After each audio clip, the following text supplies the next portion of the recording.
നമുക്കിതിങ്ങനെ പറിച്ചെടുക്കാമേ. ഇപ്പോൾ ഒരു 5-6 ഇവിടെ ഇങ്ങനെ പഴുത്ത് നിൽപ്പുണ്ട്. അപ്പോൾ ഇതൊക്കെ ഇനിയിപ്പോൾ ഒരു 2-3 ദിവസം വെച്ചിരുന്നാലേ ഇത് പഴുക്കുള്ളേ. എൻ്റെ ബറാബ ചെടിയിൽ കുറച്ച് പഴങ്ങൾ ഇപ്പോൾ പഴുത്ത് തുടങ്ങിയിട്ടുണ്ടേ. ഇതെവിടെയൊക്കെ നിൽക്കുന്നുണ്ടോ? ഇവിടെയൊക്കെ കുറച്ച് പഴങ്ങൾ ആയിട്ടുണ്ട്. ഇത് കണ്ടോ? ഇത് വളരെ സാവധാനം വളരുന്ന ഒരു ചെടിയാണ്, പക്ഷേ ഒരുപാട് കായ്ക്കും. ഇതൊക്കെ ഇങ്ങനെ കുലകളായിട്ട് കണ്ട് ഇവിടെയൊക്കെ നിൽക്കുന്നുണ്ടോ? കുലകളായിട്ട് ഇങ്ങനെ കായ്ക്കും. ഇതൊരു പുളിയും ചെറിയ മധുരവും കലർന്ന ഒരു ടേസ്റ്റാണ് ഇതിനുള്ളത്. കുട്ടികൾക്കൊക്കെ വളരെ ഇഷ്ടമാണ്. കുട്ടികളൊക്കെ ഇതിൽ നിന്ന് വന്ന് പറിച്ച് കഴിക്കാറുണ്ട്.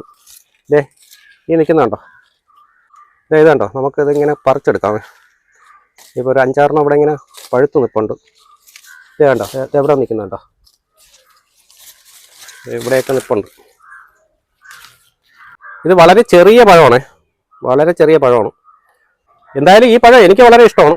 അതുകൊണ്ട് തന്നെ ഇതിലിങ്ങനെ പഴുത്ത് നിൽക്കുന്നത് കാണുമ്പോൾ ഞാനിത് വന്ന് കുറച്ച് പഴങ്ങളൊക്കെ പറിച്ച് കഴിക്കാറുണ്ട്. പക്ഷേ ഇതിനകത്തുള്ള കുരു അല്പം വലുതാണ്. ഞാൻ കഴിച്ചു നോക്കട്ടെ. ഒരു പുളിയും മധുരവും ഒക്കെ കലർന്ന ഒരു ടേസ്റ്റാണുള്ളത്. ഫ്ലഷ് കുറവാണ്. ഇതിൻ്റെ കുരു ഉണ്ടോ? കുരു കുറച്ച് വലുപ്പമുള്ളതാണ്. അപ്പോൾ എന്തായാലും ഇന്ന് തോട്ടത്തിലേക്ക് ഇറങ്ങിയത് വെറുതെ ആയില്ല. ഇനി വേറെ എന്തെങ്കിലും കൂടെ പഴങ്ങളുണ്ടോ എന്ന് നോക്കാം നമുക്ക്. ഈ അബിയുവിൻ്റെ സീസണൊക്കെ കഴിഞ്ഞു, അതുകൊണ്ട് ഇനിയിപ്പോൾ പൂത്ത് വരുന്നതേ ഉള്ളൂ. അതൊക്കെ ഇനി വീണ്ടും കായായിട്ട് വരാൻ ഇനി കുറച്ച് സമയം കൂടെ എടുക്കും. മറ്റ് പഴങ്ങൾ എന്തെങ്കിലും ഉണ്ടോ എന്ന് നോക്കാമേ. ഇത് കണ്ടോ? എൻ്റെ സപ്പോട്ടയിൽ കുറച്ച് സപ്പോട്ട കൂടെ നിൽപ്പുണ്ട്. കുറച്ച് ഏകദേശം പാകമായെന്ന് തോന്നുന്ന 2-3 സപ്പോട്ട നമുക്ക് പറിച്ചെടുക്കാമേ. ഇതൊക്കെ ഏകദേശം പാകമായതാണെന്ന് തോന്നുന്നു. എന്തായാലും നമുക്കത് പറിച്ചെടുക്കാം. ഇത് എവിടേക്ക് വയ്ക്കുന്നുണ്ടോ? ഇവിടേക്ക് വയ്ക്കുന്ന ഏതാണ്ട് ഇതൊക്കെ ഏകദേശം പാകമായിട്ടുള്ളതാണ്. നല്ല കറ വളരെ കുറവാണ്.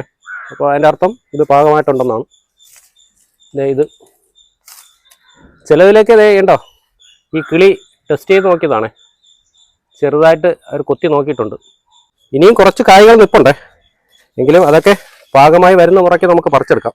ഇത് കണ്ടോ? ഇതൊക്കെ കിളികൾ കൊത്തിക്കഴിഞ്ഞ്. ഇനിയിപ്പോൾ എന്തായാലും അതൊക്കെ അവർ തന്നെ കഴിക്കട്ടെ. അപ്പോൾ അത് ഇവിടെ നിൽക്കുന്ന ഇതും കൂടെ ഒന്ന് നമുക്ക് പറിച്ചെടുക്കാം. അപ്പോൾ ഇതൊക്കെ ഇനിയിപ്പോൾ ഒരു 2-3 ദിവസം വെച്ചിരുന്നാലേ ഇത് പഴുക്കുള്ളേ. ഇന്ന് കിട്ടിയ വിളവുണ്ടോ?